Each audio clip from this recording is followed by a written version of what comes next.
Halo semuanya, bagi sama gue di channel FPL 62 di konten MPL Fantasy. Bagi yang belum tahu apa itu MPL Fantasy, jadi MPL Fantasy adalah sebuah game dalam menyusun tim sepak bola impian kalian yang pastinya menggunakan analisa dan juga strategi. Jadi pastinya di game ini lo bisa nunjukin skill dan juga analisa lo dalam menyusun tim sepak bola. Dan kenapa lo wajib banget main MPL Fantasy? Karena yang pertama, daftar kompetisinya lengkap. Dan yang kedua, hadiahnya ini bisa lo langsung ambil setelah pertandingan itu selesai.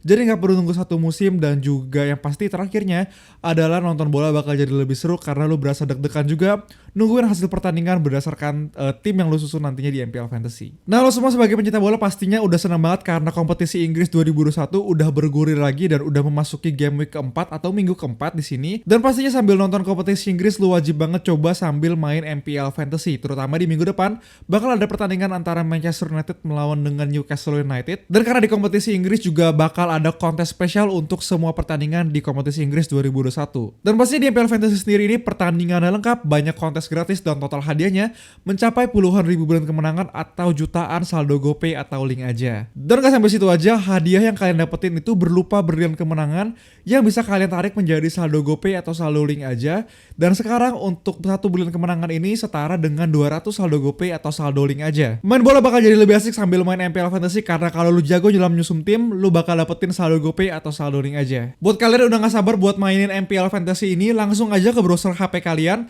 ketik id.mpl.live/fantasy. Oke semuanya, tapi sebelumnya gue akan share dulu ke kalian caranya gimana dari download MPL Fantasy sampai kalian bisa nyusun tim ke dalam MPL Fantasy dan juga ngikutin kontes-kontes spesial pastinya. Yang pertama di sini pastikan kalian ke browser HP kalian dan ketik id.mpl.live/fantasy. Setelah itu kalian akan langsung mengarah ke halaman ini dan juga kalian bisa langsung klik download sekarang di situ. Dan setelah kalian klik, pastinya nanti akan muncul notifikasi di sini dan kalian tinggal klik aja download dan juga install aplikasi MPL Fantasy di HP kalian. Nah, setelah selesai kalian download, kalian langsung aja buka aplikasinya dan pastikan kalian login menggunakan nomor HP yang tersambung sama account GoPay atau Gojek kalian. Jadi sekali lagi, pastiin kalau kalian login di MPL Fantasy, login pakai nomor yang tersambung sama account GoPay atau Gojek kalian karena hadiahnya nanti atau kalian bisa klaim hadiahnya berdasarkan nomor yang ada di HP kalian atau nomor yang tersambung sama account GoPay atau Gojek kalian. Jadi kalau kalian mau klaim hadiahnya, pastiin nomor kalian sama dengan nomor yang kalian daftarin di MPL Fantasy dan juga yang kalian pakai sebagai account GoPay atau Gojek kalian. Setelah itu, setelah kalian login, pastinya kalian akan masuk ke halaman ini dan kalian langsung aja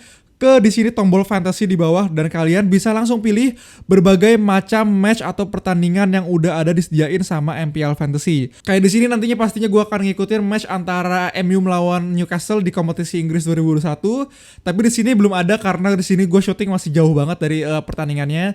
Dan di sini gue akan contohin dulu salah satu pertandingannya, yaitu adalah Ukraine melawan Prancis.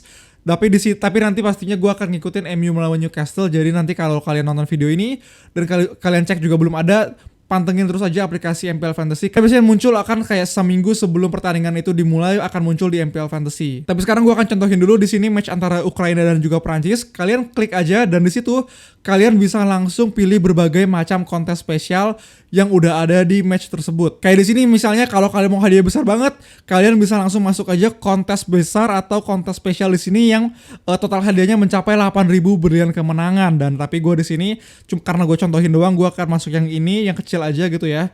Dan di sini misalnya langsung kalian disuruh pilih pemain kalian yang kalian bisa susun untuk tim MPL Fantasy kalian. Kayak di sini sekarang gue mau nyusun dulu dari goalkeeper. Dan di sini gue mau ngingetin lagi kalau kalian bisa pilih pemain sampai 7 pemain dari satu negara atau satu klub gitu ya. Jadi kalau kalian misalnya dukung Prancis banget gitu ya, kalian cuma bisa masukin 7 pemain Prancis maksimal dan juga sisanya pemain dari klub lawan atau negara lawan gitu ya. Kayak di sini Prancis kalian bisa masukin 7 Prancis sama 4 Ukraina atau 7 Ukraina dan juga 4 Prancis. Tapi setelah itu kalian juga ditentukan oleh kredit. Jadi di sini kredit itu kayak value pemainnya. Jadi harga pemainnya itu ditentukan juga.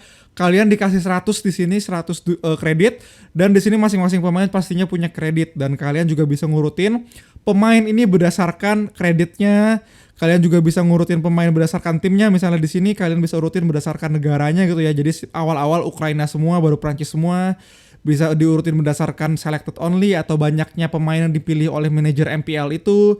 poinnya dan juga pastinya kreditnya yang terakhir. Nah setelah itu kalian bisa langsung aja susun dari goalkeeper. Kalian klik aja misalnya kalau kalian suka banget sama Hugo Lloris gitu ya. Kalian klik di situ Hugo Lloris dan kalian berikutnya ke defender, midfielder, dan forward, dan begitu pula sampai 11 pemain kalian udah kalian pilih. Dan setelah 11 pemain itu kalian pilih, itu belum selesai, kalian harus pilih kapten dan juga vice kapten kalian. Karena poin pemain tersebut kalau kapten akan dikali 2 dan juga vice kapten nanti akan dikali 1,5. Jadi kayak gitu cara untuk kalian bisa download sampai bisa mainin dan juga ngikutin pastinya kontes-kontes spesial yang udah ada di MPL Fantasy dengan hadiah yang sampai puluhan ribu brand kemenangan gitu ya. Jadi kalian langsung aja ikutin cara gue dan main MPL Fantasy sekarang. Oke, tapi sebelum gue masuk ke analisa pertandingan antara MU melawan Newcastle, di sini gue mau review dulu pertandingan gue di kontes spesial sebelumnya yang gue ikutin di pertandingan antara Spanyol melawan Swedia di kualifikasi Piala Dunia 2022. Di sini gue mendapatkan 58,75 poin dengan peringkat gue 75. Menurut gue itu peringkat yang jelek ya bisa dibilang, karena di sini jujur aja di luar dugaan Swedia berhasil menang lawan dari Spanyol itu sendiri dengan skor 2-1 gitu ya. Dimana Swedia sendiri di sini gue cuma punya 4 pemainnya, sedangkan Spanyol gue punya sampai 7 pemainnya. Pastinya kapten gue juga Spanyol dan gue kemarin analisa gue adalah gue berharap Spanyol ini bakal menang gitu ya, dengan gue di sini kaptenin Ferran Torres dan vice kapten gue Alvaro Morata. Turns out gitu mereka ini nggak ada yang return, poinnya kecil semua. Walaupun gue berhasil dapetin Isak ya di situ sebagai salah satu pencetak gol dari Swedia, tapi akhirnya sekarang tim gue cuma dapat 58,75 poin dan menurut gue ini agak sedikit jelek gitu ya. Dan gue pastinya mau analisa berikutnya gue harus lebih bagus lagi, dan sekarang gue akan ajak lo juga untuk kembali analisa pertandingan berikutnya yang gak kalah seru antara MU melawan Newcastle United. Oke, pertama-tama gue mau bahas dulu secara keseluruhan tim gitu ya, baik data secara menyerang maupun bertahan dari kedua tim ini, dimana MU sendiri dari segi menyerang pastinya jauh lebih bagus daripada Newcastle itu sendiri, walaupun sebenarnya angkanya nggak begitu beda jauh, dimana MU berhasil mencetak 7 gol di 3 pertandingan terakhir di kompetisi Inggris, dan Newcastle sendiri berhasil mencetak 4 gol dari 3 pertandingannya. Dan juga untuk percobaan mencetak golnya sendiri di sini MU berhasil mencetak 41 sedangkan Newcastle 36. Menurut gua berbeda 5 gitu, nggak terlalu banyak. Dan untuk menit per peluangnya juga MU menghasilkan peluang setiap 7 menit dan Newcastle sendiri berhasil mencetak peluang selama 8 menit sekali gitu ya. Dan juga untuk XG dan shot on targetnya di sini sedikit berbeda gitu, XG open play-nya. Di sini Newcastle sedikit lebih bagus daripada MU, tapi untuk shot on target atau tembakan yang tepat sasaran, di sini MU berhasil mendapatkan 14 shot on target sedangkan Newcastle cuma dapat 8. Jadi bisa dibilang secara data attacking menurut gua Newcastle mungkin gak gitu jauh berbeda dari MU sendiri, karena kita tahu Newcastle juga tim yang lumayan attacking minded gitu ya, dengan beberapa penyerangnya yang lumayan bagus kayak Callum Wilson, di situ ada Saint-Maximin di situ. Pastinya juga nggak kalah berbahaya dari MU itu sendiri dengan data, walaupun sedikit lebih bagus dari MU, tapi secara menyerang di sini Newcastle juga nggak bisa kita anggap remeh. Nah di sini berbeda untuk data dari bertahan sendiri atau defendingnya ya. Bisa dilihat di sini semua indikator menunjukkan MU jauh lebih bagus daripada Newcastle, dengan menunjukkan MU dari 3 pertandingan terakhir berhasil mendapatkan 1 kali clean sheet dan hanya kebobolan 2 gol di sini, sedangkan Newcastle sampai kebobolan 8 gol. Dan untuk XG-nya dan juga lain-lain, semuanya indikator menunjukkan bahwa pertahanan MU jauh lebih solid daripada Newcastle sendiri. Jadi sampai sejauh ini bisa kita ambil kesimpulan bahwa secara tim dalam menyerang MU dan Newcastle ini gak gitu banyak perbedaan, karena kita tahu sendiri Newcastle juga lumayan menyerang timnya dan MU belakangan ini secara kreativitas juga agak buntu gitu ya. Tapi sebaliknya dari segi defending bisa dibilang MU jauh lebih solid daripada Newcastle itu sendiri. Setelah kita membahas mengenai tim, gue akan lanjut lebih dalam mengenai pemain-pemainnya di masing-masing posisi gitu ya. Kayak di sini udah ada kiper dari kedua masing-masing tim gitu ya, ada David De Gea dan juga Freddie Woodman dari Newcastle United sendiri. Dan bisa lihat di sini indikator-indikator yang menunjukkan kualitas seorang kiper gitu ya. Ada shot on target face atau tembakan yang dihadapi oleh goalkeeper ini David De Gea jauh lebih kecil daripada Freddie Woodman gitu ya, menunjukkan bahwa defending Newcastle sendiri jauh lebih buruk gitu daripada MU sendiri, dengan David De Gea hanya mendapatkan 11 shot sedangkan Freddie Woodman ini sendiri mendapatkan 16 shot. Dan dari 11 shotnya ini David De Gea berhasil mendapatkan 90% save gitu ya, atau 10 kali diselamatkan, jadi hanya kebobolan 1. Dan kemudian dari Freddie Woodman dia hanya mendapatkan 50% dari penyelamatan dari shot on target yang dia hadapin gitu. Jadi bisa dilihat di sini sebenarnya secara goalkeeping David De Gea pastinya akan jauh lebih bagus untuk clean sheet dan juga save, mungkinnya dia akan jauh lebih menggagalkan peluang-peluang dari pemain menyerang ke masing-masing lawannya gitu ya. Tapi bisa dilihat di sini Freddie Woodman akan mendapatkan jauh lebih banyak shot pastinya, dengan bisa dilihat save-nya cuma beda 2 gitu ya, 10 dan 8.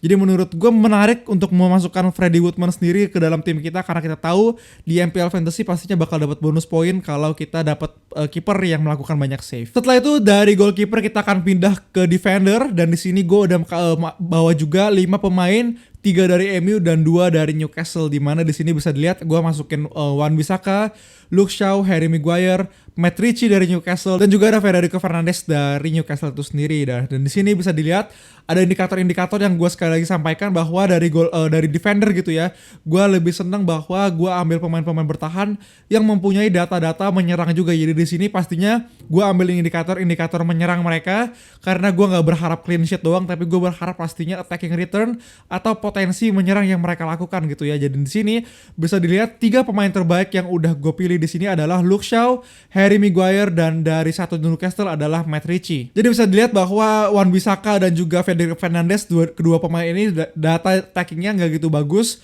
Walaupun mungkin secara bertahan gitu ya, mereka mungkin aja dapat indikator-indikator atau angka-angka yang bagus untuk statistik mereka, data mereka. Tapi di sini gue ngambil secara attacking, dan secara attacking 3 pemain paling atas adalah Luke Shaw, Harry Maguire, dan juga Matt Ritchie. Tapi kalau mungkin lu mau nambah satu lagi, mungkin aja lu bisa nambahin Federico Fernandes di situ, atau mungkin Aaron Wan-Bissaka juga ke dalam tim kalian. Nah, berikutnya untuk midfielder sendiri di sini gue udah ambil 4 nama, 2 dari MU dan juga 2 dari Newcastle, di mana MU sendiri gue ambil nama Paul Pogba dan juga Bruno Fernandes. Dan untuk midfielder dari Newcastle gue ambil Alan Saint-Maximin dan juga ada Jacob Murphy di situ. Dan dari data bisa dilihat midfielder MU pastinya jauh lebih appealing, jauh lebih menggiurkan daripada midfielder dari Newcastle itu sendiri. Pastinya gue akan ambil Paul Pogba dan juga Bruno Fernandes di situ. Tapi kalau gue harus ngambil satu lagi pemain dari Newcastle, pastinya gue akan tertarik buat ngambil Alan Saint-Maximin di situ. Dan terakhir untuk forward di sini gue udah ambil 3 nama, satu dari MU di mana ada Mason Greenwood di situ, dan juga kedua nama dari Newcastle ada Callum Wilson dan juga Joelinton di situ. Tapi di sini gue lebih tertarik untuk membahas satu lagi pemain yang nggak ada di data, yaitu adalah Cristiano Ronaldo. Pastinya Cristiano Ronaldo menurut gue akan ada di tim gue kalau dia udah fix gitu ya untuk main untuk MU sendiri nantinya. Jadi menurut gue Mason Greenwood di sini punya data yang luar biasa. Dia cetak 3 gol dari 3 pertandingannya, dan juga Callum Wilson juga luar biasa menurut gue untuk Newcastle. Jadi pastinya 2 pertama gue akan tertarik banget masukin Mason Greenwood dan juga Callum Wilson. Tapi kalau Ronaldo di situ udah berhasil main, membuktikan dia bawa start gitu ya melawan Newcastle, gue pastinya akan start Ronaldo di situ. Nah, jadi setelah melewati analisa yang gue lakukan dan juga membahas mengenai strategi gue di pertandingan MU melawan Newcastle, gue udah menyiapkan 11 nama untuk masuk ke tim impian gue di MPL Fantasy pastinya. Dimana untuk kiper sendiri di sini gue ambil dari Newcastle United, dimana gue ambil Woodman di situ, dan juga untuk formasi gue rencananya akan formasi 3-4-3, dimana 3 back di situ gue akan pakai Ritchie dari Newcastle, dan 2 sisanya gue akan ambil Shaw dan juga Maguire dari MU itu sendiri. Dan untuk 4 midfield gue akan ambil Pogba dan juga Fernandes, kedua pemain yang menurut gue udah luar biasa banget, dan juga Jadon Sancho pastinya kalau dia masuk ke midfield di MPL Fantasy gue akan ambil dia. Dan juga satu dari Newcastle yaitu adalah Alan Saint-Maximin. Dan untuk striker sendiri gue akan pakai 3 di sana, yaitu Ronaldo, Mason Greenwood, dan juga Callum Wilson. Menurut gue ini adalah 11 pemain yang akan mendapatkan poin paling banyak di MPL Fantasy gue. Jadi pastinya mungkin sejauh ini seperti ini draft gue untuk pemain-pemain gue di tim MPL Fantasy gue. Dan rencananya kapten gue mungkin akan gue kasih ke Ronaldo ataupun Greenwood gitu ya. Dan vice kapten gue ya antara kedua pemain itu juga. Jadi sejauh ini kayak gitu analisa gue dan juga strategi gue dalam menghadapi kontes spesial yang bakal ada di MPL Fantasy di pertandingan antara MU melawan Newcastle. Jadi pasti jangan lupa untuk main MPL Fantasy sekarang seru-seruan bareng gue. Bagi kalian yang belum download, langsung aja ke browser HP kalian, ketik id.mpl.live/fantasy. Sekian video dari gue, thank you semuanya, dadah.